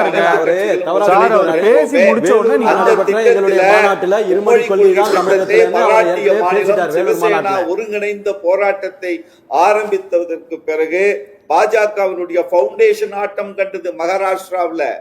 உடனே மும்மொழி திட்டத்தை, ஹிந்தி திணிப்பை கைவிட்டார்கள், திணித்தார்கள், இரண்டாவது முறை கைவிட்டார்கள். இப்ப என்ன அறிவிச்சிருக்காங்க இந்த பாராளுமன்றத்தில் கேள்வி கேட்பதற்கு என்ன பதில் சொல்லியிருக்காங்க? விரும்புகிற மாநிலங்கள் அதை பயன்படுத்தலாம். அப்ப நீங்க இந்த 2814 கோடி ரூபாய் உடனே ரிலீஸ் பண்ணணுமா இல்லையா? இதை ரிலீஸ் பண்ணி கொடுங்க. தமிழ்நாட்டில் நீங்க சொன்ன மாதிரி 40 லட்சம் ஆசிரியர்கள் மாணவர்களுக்கு கொடுக்க வேண்டிய பணம், அதை முடக்குவது தவறுன்னு ஒரு கல்விக்குழு, ஒன்றிய அரசாங்கத்தால் அமைக்கப்பட்ட கல்விக்குழு இந்த பணத்தை நிறுத்துவதற்கு எந்த ஆதாரமும் இல்லை, நீங்கள் செய்வது தவறு என்று சுட்டி காட்டியதற்கு பிறகும் கூட கொடுக்கலையே. இதெல்லாம் பாஜக கேட்க மாட்டாங்களா? 3% தான் கொடுத்திருக்க. வெள்ள பாதிப்புக்கு கேட்பது குற்றமா? தமிழ்நாட்டு மக்களுக்கான அரசியல் நம்ம பண்றோமா? தமிழ்நாட்டு மக்களுக்கான தேவைகளை கேட்டு பெறுவது நமது மாநிலத்தில் இருக்கிற அரசியல் கட்சிகள் கடமையா, இல்லை ஒத்துவது கொண்டிருப்பது மட்டுமே? இந்த மண்ணில் யாருக்காக நம்ம அரசியல் நடத்துறோம்? தேசிய இயக்கமாக இருக்கலாம். அதனால என்னுடைய தேவைகளை கேட்டு பெறுவதில் மாற்றாந்தாய் மனப்பான்மை எனக்கு வந்துடக்கூடாது. அப்படி பாத்தீங்கன்னா இன்னொரு புள்ளி, ஒரே ஒரு செகண்ட்ல முடிச்சிடுறேன். இன்னொரு புள்ளி விவரத்தை சொன்னாரு. கொரோனா காலத்துல நாங்க பொருளாதாரத்தை ரொம்ப சிறப்பா மெயின்டைன் பண்ணோம்னு. சிறப்பா மெயின்டைன் பண்ணீங்க. உண்மையான புள்ளி விவரத்தை சொல்லிடுறேன், எங்கேயுமே தவறா சொல்லாதீங்க. -3.12 GDP கொரோனா காலத்துல. நான் இதை தவறுன்னு சொல்லல. ஹிந்தி பெல்ட்ல பணவீக்கம் என்பதும் உணவு பற்றாக்குறை என்பதும் 14.7% ஹிந்தி பெல்ட்ல. அதே பிளஸ்ல இருந்த ஜிடிபி தமிழ்நாடு, தமிழ்நாடு, குஜராத் மட்டும்தான் பிளஸ்ல இருந்தது. பணவீக்கம் 5% கீழ் இருந்தது தமிழ்நாடு மட்டும்தான் இந்தியாவிலே என்பது இந்த பொருளாதாரத்தை எப்படி தந்தை பெரியார் 1920-24களிலேயே இந்தியாவினுடைய பொருளாதாரம் வளர்ச்சி அடைய வேண்டும் என்றால் எப்படிப்பட்ட பொருளாதாரம் இருக்கும் என்று 1924 எங்களுக்கு பாடம் எடுத்திருக்கிறார். அதை பின்பற்றி வருகிற அரசாங்கம் தமிழ்நாடு சிறப்பாக இருக்கிறது, பல்துறையில் வளர்ச்சி அடைந்திருக்கிறது. வறுமை கோட்டுக்கு கீழ் இருக்கிற மக்கள் இந்தியாவிலே மிகச் சிறப்பாக செயல்படுகிறார். மூன்றாம் தர அரசியல்வாதிகளின் பார்வை. Okay sir, okay. தூத்துக்குடி செல்லும் சார், வணக்கம். தூத்துக்குடி செல்லும் சார், மத்திய அமைச்சர் தர்மேந்திர பிரதானை சந்தித்து இப்போது கூட மனு கொடுத்திருக்கிறார்கள், எங்களுக்கு கொடுக்க வேண்டிய பணத்தை கொடுங்க அப்படின்னு சொல்லிட்டு. நல்லா பாருங்க, இது நீதிமன்றம் உத்தரவிடுகிறது. பார்லிமெண்டரி கமிட்டி சொல்லுது நீங்க பணம் கொடுக்கணும்னு சொல்லிட்டு. பாராளுமன்றத்தில் நீங்கள் சொல்கிறீர்கள் இந்த 3வது மொழியை தேசிய கல்விக் கொள்கைப்படி இந்த 3வது கல்வியை ஏத்துக்கணும்னு ஒன்றும் கட்டாயம் இல்லைன்னு சொல்லிட்டு மகாராஷ்டிரா அரசாங்கம் ஜிஓ போட்டிருக்குது. என்னன்ட்டு ஹிந்தி 3வது மொழியா இருக்காதுன்னு சொல்லிட்டு. ஆனா இல்ல, நான் சொல்றேன், கொஞ்சம் கேளுங்க. நீங்க பாட்டுக்கு அப்படியே பேசிட்டே போக கூடாது. இல்ல, நீங்க அந்த அரசாங்கத்திற்கு நீங்க மொத்த நிதியும் கொடுத்துருக்கீங்க. ஆனா தமிழ்நாடு அரசாங்கத்துக்கு கோர்ட் ஆர்டர் போடுறது கொடுக்க மாட்டேங்கிறீங்க, பார்லிமெண்டரி ஸ்டாண்டிங் கமிட்டி சொல்லுது கொடுக்க மாட்டேங்கிறீங்க. நீங்க ஆனா நாங்க நிறைய கொடுத்துருக்கோம் மேடையில் மட்டும் சொல்லிட்டு போயிடுறீங்க. அதாவது பாரதிய ஜனதா கட்சியை விமர்சிப்பதற்கு தண்ணி குடிக்காம பேசுறதுக்கு தமிழ்நாட்டில் நிறைய பேர் இருக்காங்க. ஏன்னு கேட்டீங்கன்னா பாரதிய ஜனதா கட்சியை கண்டு இவர்களுக்கு பதட்டம். ஏன்னு கேட்டீங்கன்னா சமச்சர சிக்ஷா அபியான் திட்டம் என்பது அதுல 3வது மொழி இந்தி கட்டாயம் கிடையாது. தாய்மொழி தமிழ் கட்டாயம், ஆங்கிலம் அவசியம். 3வது அவர்கள் விரும்புகிற ஒரு பாடத்திட்டத்தை எடுத்து படிக்கட்டும்னு சொல்லி சென்றிடவே 8 திக்கும் கலை செல்வங்களை கொண்டு வந்து சேர்ப்பீர் அப்படி சார். நீங்க தப்பா சொல்றீங்க சார். நீங்க பிஎம் ஸ்ரீ ஸ்கூல் திட்டம் வேற, சமகர சிக்ஷா திட்டம் வேற. நான் ஒண்ணு கேளுங்க, 2152 கோடி ரூபாய் 2152 கோடி ரூபாயை நாங்கள் தர வேண்டும் என்று சொன்னால் அந்த திட்டத்தை நீங்கள் ஏற்றுக்கொள்ளவில்லை என்கிற பொழுது நாங்க ஏன் உங்களுக்கு தரணும் சார்? சட்டமாக இல்லாத ஒன்றை எதுக்கு ஏத்துக்கணும்? நான் ஒண்ணு கேளுங்க, இன்னொரு அனுமதிங்க. அதாவது இந்த அரசாங்கம், மாநில அரசு கல்விக்காக, உயர்கல்விக்கு, தொடக்க ஆரம்ப கல்விக்கு எல்லாத்துக்கும் சேர்த்து 52,000 கோடி ரூபாய் நிதி ஒதுக்கி இருக்காங்க. எத்தனை வருஷத்துல சார் மொத்த நாட்டுக்கே ஒதுக்கி இருக்கிற தொகை வந்து 1 லட்சம் கோடி தான். மொத்த நாட்டுக்கு நீங்க 52,000 கோடி ஸ்டேட் கவர்மெண்ட் கொடுத்திருக்கான்னு பொய் சொல்றீங்களே நீங்க. மொத்த இந்திய அரசாங்கம் மொத்த எஜுகேஷன் டிபார்ட்மெண்ட்டுக்கே ஒதுக்கி இருக்கிறது. ஹையர் எஜுகேஷன் நீங்க நாங்க ஒதுக்கலன்னு மத்திய மாநில அரசு தமிழ்நாட்டினுடைய கல்வி நிதிக்கு ஒதுக்கி இருக்காங்க. இவங்களுக்கு இந்த 2152 கோடி ரூபாய் ஒரு பெரிய பிரச்சனை இல்ல. இவர்கள் வேண்டுமென்றே தங்களுடைய பலகீனத்தை மறைப்பதற்காக மடைமாற்றம் செய்து நீங்க ஐயா நீங்க தப்பா சொல்றீங்க. நீங்க ஒரு நிர்வாக ஸ்ட்ரக்சர் எப்படி ஃபங்க்ஷன் ஆகுது அப்படிங்கறது தெரிந்தா நீங்க இப்படி பேசுவீங்களான்னு எனக்கு தெரியல. நீங்க சமந்திர சிக்ஷா அண்ணே நீங்க என்ன இப்படி பேசுறீங்கன்னா என்ன அர்த்தம்? இவங்க 52,000 கோடி ஒதுக்கி இருக்கிறாங்க, அதனால இந்த 2,000 கோடி இவங்களுக்கு பெருசு இல்ல அப்படின்னு நீங்க சொன்னீங்கன்னா இல்ல. இவங்களே சொன்னதாங்க மாநில கல்வி அமைச்சரே சொல்லியிருக்காரு, நாங்க இதை வச்சு மேனேஜ் பண்ணிடுவோம்னு சொல்லி. மேனேஜ் பண்ணிடுவோம் சொல்றதுக்காக நீங்க கொடுக்காமலே இருக்கீங்களா? எனக்கு மட்டும் இந்த குறுக்கீடு கொஞ்சம் அனுமதிங்க. நான் தப்பா பேசுறேன்னு சொன்னா அடுத்து வரக்கூடிய அந்த கட்சி திருத்தட்டும். என்ன வேண்டாம், நான் இன்னும் சொல்றேன். இந்த அரசாங்கம் 2020 எலெக்ஷன் மேனிபெஸ்டோட எடுத்த அறிவிச்ச திட்டங்களை எதையா நிறைவேற்றிருக்காங்களா? ஆசிரியர்களா பணி நிரந்தரம் செய்வோம் சொன்னாங்க, செஞ்சாங்களா? போக்குவரத்து ஊழியர்களுக்கு நாங்கள் உடனடியாக ஓய்வூதியத்தை ஓய்வு பெறுகிற நாளில் ஓய்வூதிய பலன் சொன்னாங்க. குறுக்கிட்டுக்கிட்டே கிடக்குறீங்க. சரி சார் சொல்லுங்க, என்ன சொல்ல வரீங்க? முடிச்சிருக்கேன், அவ்வளவுதான். டைம் இல்ல எனக்கு. நீங்க நிறைய குறுக்கிட்டு இருக்கீங்க, உங்களுக்கு நேரமே கொடுக்கவே முடியாதுன்னு. ஏன்னா ஒவ்வொருத்தருக்கும் ஒரு நேரம் கொடுக்கலன்னா நீங்க எல்லாரும் நேரத்தையும் வந்து பேசுறீங்கன்னா எப்படி டைம் கொடுக்க முடியும்? இல்ல பிஜேபின்னா உங்களுக்கு எல்லாருக்குமே அலர்ஜி தான். ஏன்னு கேட்டீங்கன்னா பிஜேபி கண்டாலே பிஜேபி வளர்ந்துடக்கூடாது, ஆட்சிக்கு வந்துடக்கூடாது. இவர்களுக்கு சம்சார திட்டத்தை நிறைய பேசினேன். முடிங்க. அண்ணன் காரை செல்வராஜ் அவர்களை போல நான் பொருளாதாரத்துல எல்லாம் பாண்டித்யம் பெற்றவன் கிடையாது. ஆனா ஒன்ன சொல்ல விரும்புறேன். இந்த இன்னைக்கு சமச்சர சிக்ஷா அபியான்ல வரல அமௌண்ட் அப்படின்னு சொல்றீங்க. 16 ஆண்டுகள் மத்திய அரசுல அங்க வகிச்சிங்க. அதை ஒத்திசைவு பட்டியலிருந்து மாநில பட்டியலுக்கு மாத்திருந்தீங்கன்னா நீங்க ஏங்க அங்க கையேந்திக்கிட்டு நிக்கணும்? யாரு தவறு செய்தது? அண்ணன் சொன்னாங்களே திமுக அரசு தானே. மத்திய அரசுல ஐக்கிய முற்போக்கு கூட்டணி அரசுலையும் ஐக்கிய குஜரால இருந்து விபி சிங்ல இருந்து 16 ஆண்டுகள் மத்திய அரசுல அங்க வகித்தீங்களா? ஏன் கல்வி அமைச்சரை வாங்கி நீங்க உங்களுடைய மாநில பட்டியலுக்கு கொண்டு வந்திருந்தீங்கன்னா இன்னைக்கு அந்த பிரச்சனையே கிடையாது. நாங்கள் ஏதோ அங்கே வந்து ஒருங்கிணைஞ்சிட்டோம், பாஜகவோட அடிமையாக இருக்கோம். 21 மருத்துவக் கல்லூரிகளை 2011 2021 வரைக்கும் கொண்டு வந்திருக்கோங்க. இன்னைக்கு வந்து தன்னிறைவு அடைந்திருக்கு மருத்துவத்துறையில. இன்றைக்கு வந்து தமிழகம் தன்னிறைவு அடைந்திருக்கிறது அப்படின்னு சொன்னா அடுத்து லட்சக்கணக்கான பேருக்கு முந்திரா கடன்களை கொடுத்தது வந்து பாஜக அரசு. நாங்க வந்து ஒருத்தவங்க செய்த நல்ல விஷயங்களை நீங்க வந்து தவறா சொல்ல முடியாது. அண்ணன் வந்து ரொம்ப ஜிடிபி அது இது மைனஸ், உலகமே மைனஸ்லாம் இருந்துச்சு கொரோனா பீரியட்ல. அண்ணன் காரை செல்வராஜ் சொன்னாங்க. நான் ஒரே ஒரு உதாரணத்தை மட்டும் சொல்றேன். பேரணாம்பட்டு தொகுதியில் அகரம் பள்ளிப்பட்டுங்கிற பகுதியில் 16 கோடி ரூபாய்க்கு கட்டப்பட்ட பாலம் 1.5 மாதங்கள்ல வெள்ளத்தில்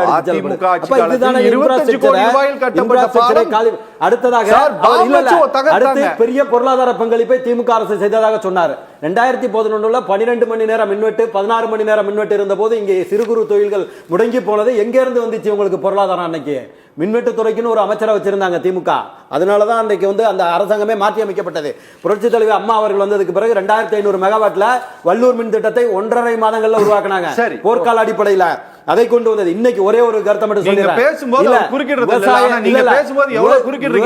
விவசாயிகள் லோன் வாங்கினவங்களுக்கு சிபில் ஸ்கோர் வராதுன்னு சொல்லி எடப்பாடியார் முந்தா நாள் கொடுத்த கோரிக்கை இன்றைக்கு ஏற்கப்பட்டு இந்தியா முழுமைக்கும் விவசாய கடன்களுக்கு சிபில் ஸ்கோர் கிடையாதுன்னு சொல்லி ஒரு திட்டத்தை இன்றைக்கு கொண்டு வந்திருக்கிறார்கள். இப்படி மக்களின் நலனுக்காக நாங்க செயல்படுறோம். நீங்க உங்களுடைய மகன்களுடைய நலனுக்காக செயல்படுறதெல்லாம் நாங்க பேச வரல. என்ன நீங்க அவ்வளவு வெள்ளம் வந்துச்சுன்னு சொல்றீங்களா? எங்க போனீங்க நீங்க? தூத்துக்குடியில வெள்ளம் வந்த போது நீங்க டி.கே. சிவகுமாரோட இந்தியா கூட்டணிக்கு மீட்டிங்க்கு போயிட்டீங்க பெங்களூருக்கு. இங்க மக்களின் நலனுக்காக நீங்க செயல்படல. இன்னைக்கும் சொல்றோம், எதிர்கட்சியாக முதலமைச்சர் செய்ய வேண்டிய வேலையை விவசாய கடன்களுக்கான சிபில் ஸ்கோரை கட் பண்ண சொல்லி இன்னைக்கு இன்னமும் கூட கல்வி கடனுக்கும் கூட இந்த மாதிரி சிபில் ஸ்கோரை எடுக்கணுங்கிறது தான் எங்களுடைய கோரிக்கை. முடிக்கிறேன். எதை சொல்ல விரும்புறீங்களா? ஒன்றும் இல்லைங்க, நல்லபடியாக முடிச்சிருங்க. ஏதோ மொத்த கதையும் முடிச்சிட்டீங்களே 2 பன்மொழி புலவர்களை வச்சு. ஏதாவது உங்களுக்கு புரிஞ்சுதா? அவரு ஏதோ சம்சார திட்டத்தை பத்தி ரொம்ப டீப்பா பேசினாரு. அது என்ன திட்டம்? சமக்கிர சிக்ஷா அபியான். அதாங்க, அவருக்கு புரியும். நான் என்ன திரும்பி கேட்கிறேன், இல்ல என்னன்னா நீங்க பேசும்போது அவர் குறுக்கிடவே மாட்டேங்கிறாரு. ஆனா அவர் பேசும்போது நீங்க விடவே மாட்டேங்கிறீங்க. இல்ல சரி கரெக்ட். அதை அடுத்த கூட சொல்லலாம். நீங்க அவர் சரி, நன்றி. பேச விட்டாதாங்க பப்ளிக். சார் ரொம்ப நன்றி சார், ரொம்ப நன்றி. மும்மொழி ஸ்கீம்ல திட்டமே ஃபெயிலியர் ஆயிடுச்சு. திரும்பி அதை பத்தி ஏன் கத்துறீங்க? சரி, ரொம்ப நன்றி. செத்துக்கிட்டு இருக்க நீட்டுக்காவது சரி அண்ணே ரொம்ப நன்றி. ஒரு விளக்கு வாங்கிருக்கலாம். அதுக்கும் 10 பைசா பிரயோஜனம் இல்ல சார். உங்க மோடியால தமிழ்நாட்டுக்கு 10 பைசா பிரயோஜனம் இருக்கா சார்? ஏங்க முந்திரா கடன்ல சொல்லுங்க சார். எடப்பாடியால பிரயோஜனம் கிடையாது. மோடிக்கு பேசுற தகுதி இருக்கா சார்? யாருடைய பேர்ல வந்து 21 மருத்துவக் கல்லூரி யாருடைய பேர்ல வாங்குறீங்க? மோடி பேர்ல திரும்பி தரீங்க. மருத்துவக் கல்லூரி நீங்க எல்லாம் தமிழ்னு சொல்றதுக்கு வெக்கமா இல்லையா சார்? நன்றி, ரொம்ப நன்றி. மரியாதையோட முடிச்சிருங்க பாருங்க. எடப்பாடி கம்பெனி தான் எதுவும் இல்ல. மீண்டும் மற்றொரு நிகழ்ச்சி. அதிமுக இன்னைக்கு தமிழகத்துக்கு